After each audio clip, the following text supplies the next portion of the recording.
Back. Got a little busy the last couple of days, so I couldn't do any more bad reading. I'm here now, and the cat's agitated, so he'll probably distract me in a few minutes to do something important, like, fill his full water dish. If any of you don't know, in my description I have a link to my Etsy shop, and I have just made this. I saw the eclipse. I was lucky enough to go see it. Nothing like a 4-round trip, but yeah. I'm calling this Totalis. I think that's how it's pronounced, but yeah, my little Totalis bears. He was white, so I had to get some fabric ties so he would be less white, but yeah, this is what it looked like.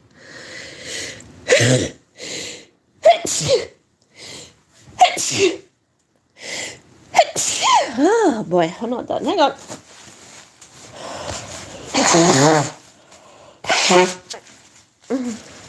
But yeah, this is my little Totalis bear. Anyway, back to what we all came for. Really badly read stories to you. Today we're going over the sinking of the Wizzard.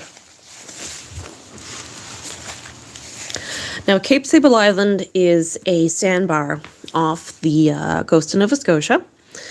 It is, it's not so much an island as it is a sandbar, and it is littered with shipwrecks because with the currents there, the land, the shallows are always changing. So, yeah, if you want shipwrecks, there's plenty at this place. Just a second. Okay, let's begin. The sinking of the Wizzard.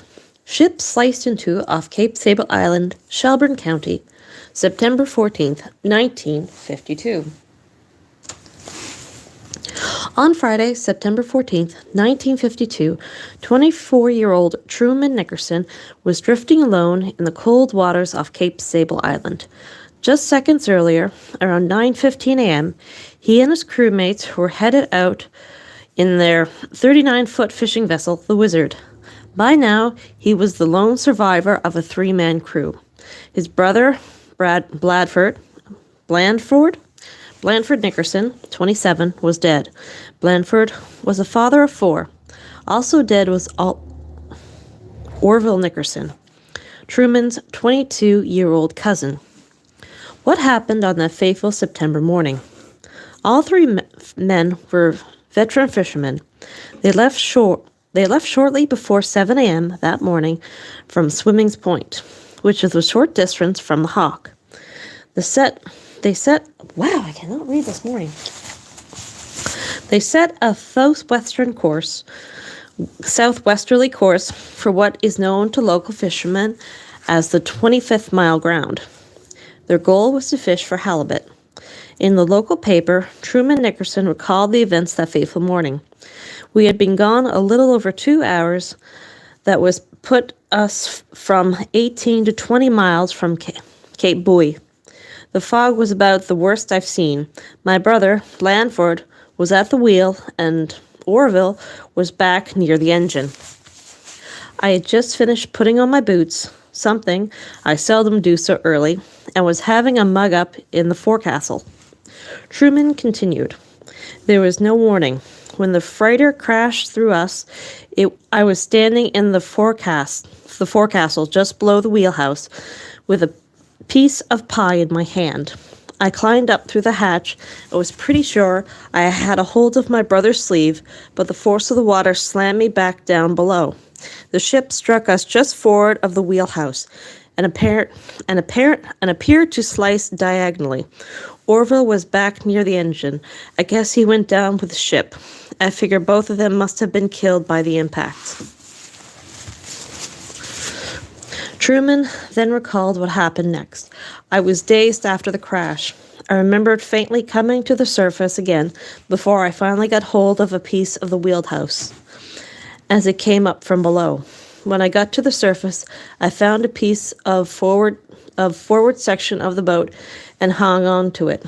I think I remember the freighter stopping and coming about, but the fog was soupy and she didn't stay around. After what I figured was 5 minutes, I did hear a foghorn close by. My watch stopped at 9:15. Since the piece of the boat was upside down, I got a large board that was secured to the forward part of the boat and nailed the board down across it, so I had something to hang on to. I also collected a couple of keg buoys, keg buoys we used on the end of our drag lines, and knotted their ends out so I could collect rainwater. It rained Saturday morning. I was not hungry, but I sure was thirsty. The fog cleared Friday afternoon, but set in again Saturday morning. I didn't give up hope. Some boats passed me in the fog, and I yelled myself hoarse, but they did not hear me. I found the water pretty cold at first, but I got used to it after a while. It was frighteningly calm, but the wreckage kept rolling, and I got pretty wet. I guess I was in the water most of the time. Later on Friday afternoon, when the vessel and the crew failed to return to port, family and fellow fishermen became very concerned. By evening, a small search party of 4 Cape Sable Island fishing boats set out in search of the vessel and its crew.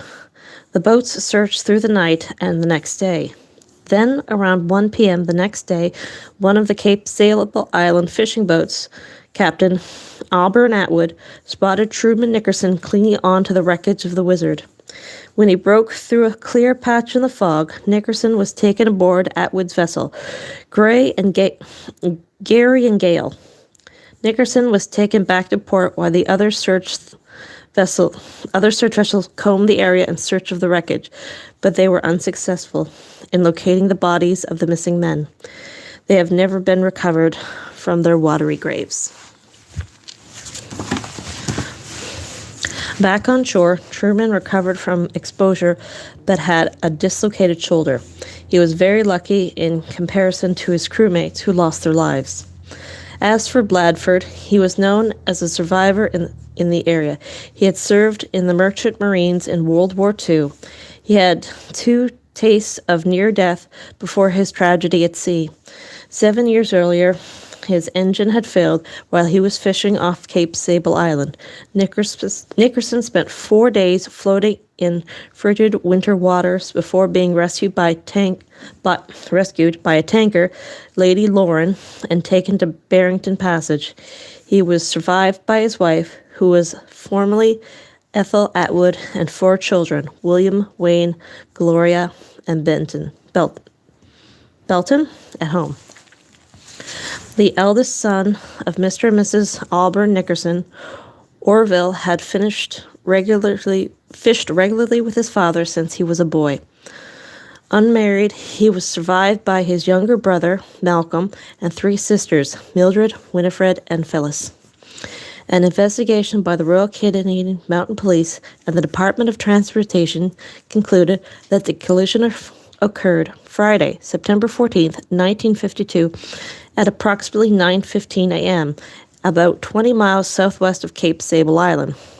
The 2 dead were believed to be killed outright by the impact of the freighter as it sliced through the 39-foot craft, and Truman was hurled into the icy water. Department of Transportation officials concluded that it was believed the Wizzard was sliced in 2 by a U.S. state frigate, which was believed to be in the area.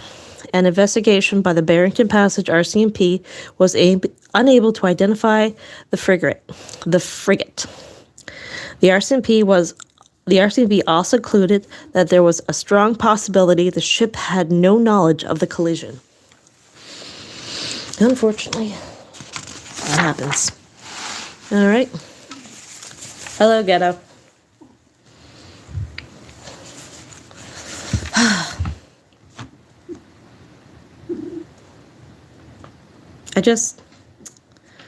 You want to sit next to me and I'll read you a pretty story.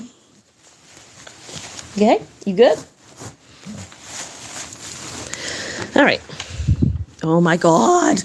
Come here. Get up. You only ever do this when you're not getting attention. Come here. Come here. Oh, what a big boy. There, see? Sorry about that. The murder of Joseph H. Robicheau, St. Martin, Digby County, May 30th, 1961. On November 14th, 1961, Joseph Henry Robicheau, age 40, set off into the woods near Matagan to do some hunting. Robicheau, a former Matagan resident, had been living in Toronto and had returned home for a week of hunting with old friends and family. Later that day, after he failed to return home and a loosely formed search of the area where he was known to have gone was commenced by family members. However, he was not reported missing for 7 days because many people believed that he was hunting from a camp back in the woods. At first, there was no real cause for concern, but as his absence became prolonged, people began to get more and more anxious about his exact whereabouts. Things got even more tense a week after his disappearance, when some residents discovered blood stains in the camp in which they had been reported to have been staying. As a result, more intense search for Robicheau commenced with tracking dogs. The Royal Canadian Mounted Police organized a search for another...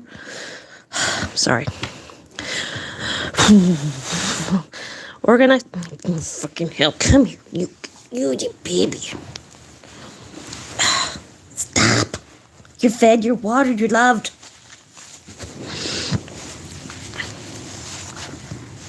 And you're an indoor cat, so I can't even throw you out for 10 minutes. Okay. The Royal Canadian Mounted Police organized a search for any other clues which could help solve the case. A short time later, the car belonging to Robicheau was discovered in Yarmouth town. It had been reported to police as being abandoned on the same day that Robicheau disappeared. The search for Robicheau came to an end in late November when searchers with the police dog found his shot-riddled body in the woods near Matagan. The body lying in the woods at Bear Cove, about 5 miles from Matagan and about 10 miles from the hunting camp. A coroner's inquest was held at which shotgun wounds caused by a person or persons unknown was named as the cause of death. On May 30th, 1961, the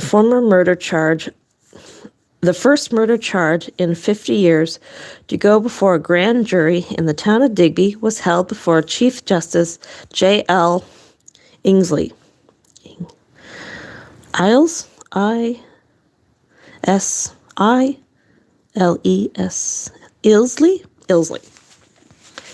of the former Nova Scotian Supreme Court. The charge of first-degree murder was laid against Anthony Joseph Comeau, age 31, from Salmon River, Digby County. Comeau was an unemployed truck driver at the time. The charges against Comeau was laid by Corporal I.J. Baptiste of the Matagan Detachment of the RCMP following the investigation. According to reports, Comeau was in custody by December 2nd, 1960.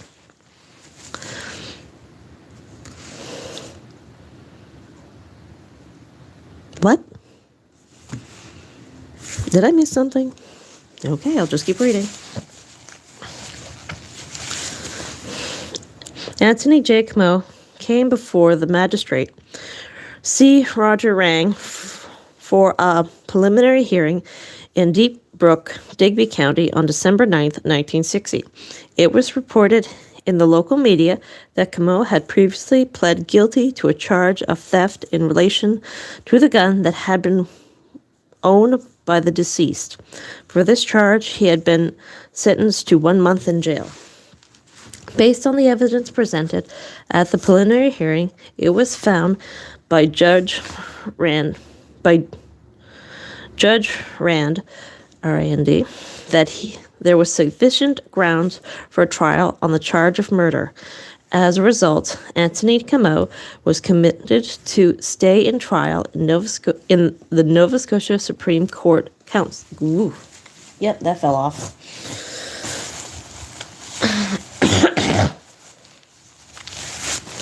During the trial before Chief Justice Easley and a 12-member jury, it was alleged by the Crown that Comeau shot Robicheau on the day the man had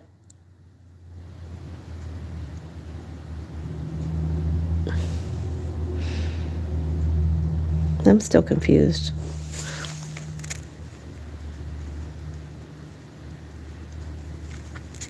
Okay, I'm figuring it out. It was alleged by the Crown that Comeau shot Robicheau on the day the man had entered the woods near St. Martin's, Digby County. The police and the coroner testified to the court that the body of the victim, when finally found, was riddled with gunshot wounds. Madame Moland-Rouen, a RCMP chemist, testified as to fingernail scrapings and described as having been taken from the accused, which contained blood stains, wool fibers similar to those on a sweater taken from the body of the deceased. She also gave much other evidence of technical nature, which painted a considerable damning case against the accused. A considerable amount of the evidence presented contained the amount of a considerable amount of the evidence presented concerned a two-tone Chrysler car, which was the property of the deceased. It was shown to have been in the possession of the accused shortly after Robicheau disappeared. Witness Stillman Hardley of Shelburn, for instance, told of seeing the accused asleep in a two-tone Chrysler car in front of Hardley's driveway in Sable on the night of November 21st. Wait a second.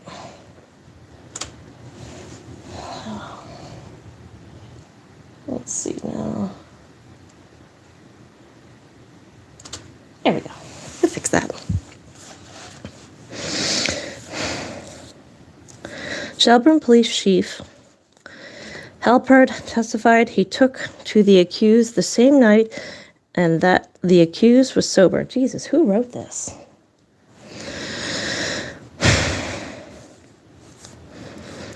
Halpert testified that Comeau told him that he was on his way from Toronto and was short on funds and gas.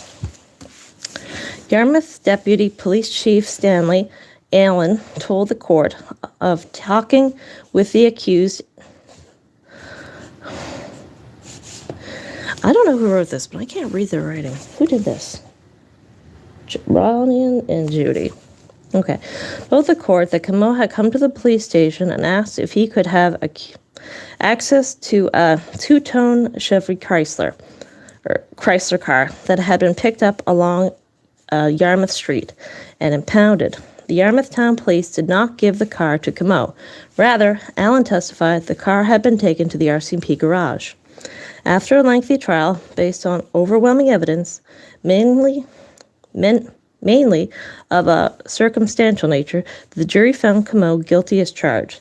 Since deaths with a prescribed penalty, Chief Justice Easley sentenced Comeau to hang on August 10, 1961, after being convicted for the slaughter of Robicheau. Asked if he could had anything to say before sentence was passed, the accused said, "I am an innocent man." The research has not shown whether or not Comeau was actually executed for this offense. However, the research will still continue into this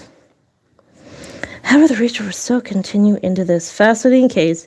In our next year's issue of our next publication, we shall discuss the case in more depth. Well, why didn't you just finish the whole thing? Anyway. There we go. How long is this one? I haven't read. That's 2 pages. We'll get her done. Get it over with. Graves found behind the library, Yarmouth Town, 1971. In the early 1960s, all that could be seen were the presence Present Isaac Walton Killam's library stands today was an empty, grassy field that extended from Main Street into a easterly direction towards the present-day Parade Lane. It was a peaceful area which few people would ever believe was the location of a controversy dating back to the beginning of the town of Yarmouth. On the site was the old Yarmouth Baptist House and the Baptist Meeting Society. But even though the bodies of the church members lie buried on the property and that they had erected an early church, there was a question whether or not they were legally entitled to occupy the property. Then, on January 31st, 1829, General Sir, I don't know most of these names, Pregun, P-E-R-E-G-U-I-N-E, Maitland, Lieutenant Governor of Nova Scotia, was petitioned by the proprietors of the Baptist Meeting House at Yarmouth. This petition traced the historics of the fascinating piece of property and stated that the controversy into the piece of property, which continued for more than 230 years. The petition read, "In the year of our Lord 1767, the township of Yarmouth was granted to 150 persons in the share of 666 acres each," that's a good number, "reserving shares throughout the township in the division to be disposed of for public use by the governor." Oh, Jesus, this whole thing is written that way. Lieutenant governor, or commander-in-chief for the time being. Before the date of the grant, and piece of ground on the east side of the Cape Virtue Harbor was pitched upon and used as public burying grounds. Sometime after, when the township was divided, the situation occupied as a burying ground was included as one of the lots reserved for public use. At that period, the inhabitants considered that this lands were reserved by government to be devoted to the interests of the region. Under this, the Congressionalists erected a I can't read today. Commendious meeting house upon the same lot, which was occupied by them for a short time and has ever since been in the possession of the Baptists. In the year 1806, the Honorable Charles Morris, Surveyor General of the province, in an order for survey of the township of Yarmouth, stated that he wished a return made of the governor's lot, marking particularly the place where Tristianum, Tristiam, Studley, was settled, as it was the intention of the governor, Sir George Provost, to give him a license of occupation.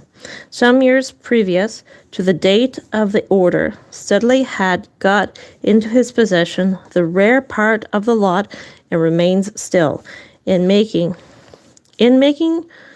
returns agreeable to this order, the part in possession of the Baptists was marked off as described in the plan hereunto annexed. Holy fuck, old language is hard to go through some days.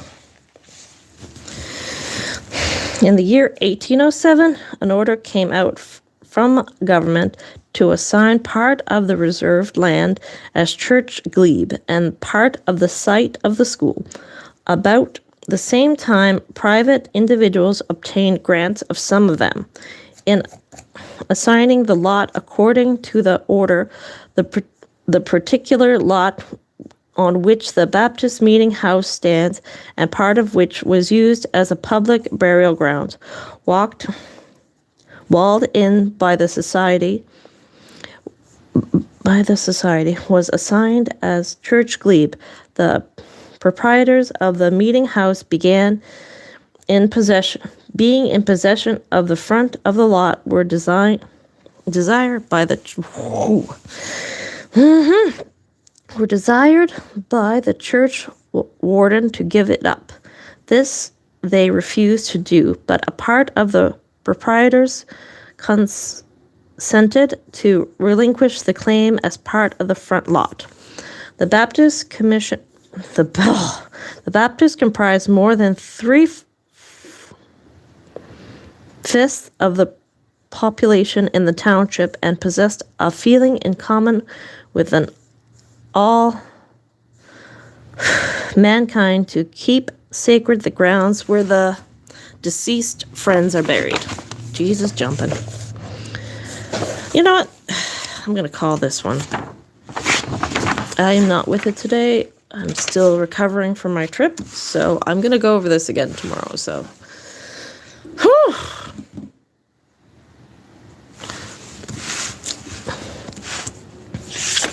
Basically, they built the library where the graves are, and they never get all the bodies out of there, so there's still bodies underneath the library. Maybe this will be a good one.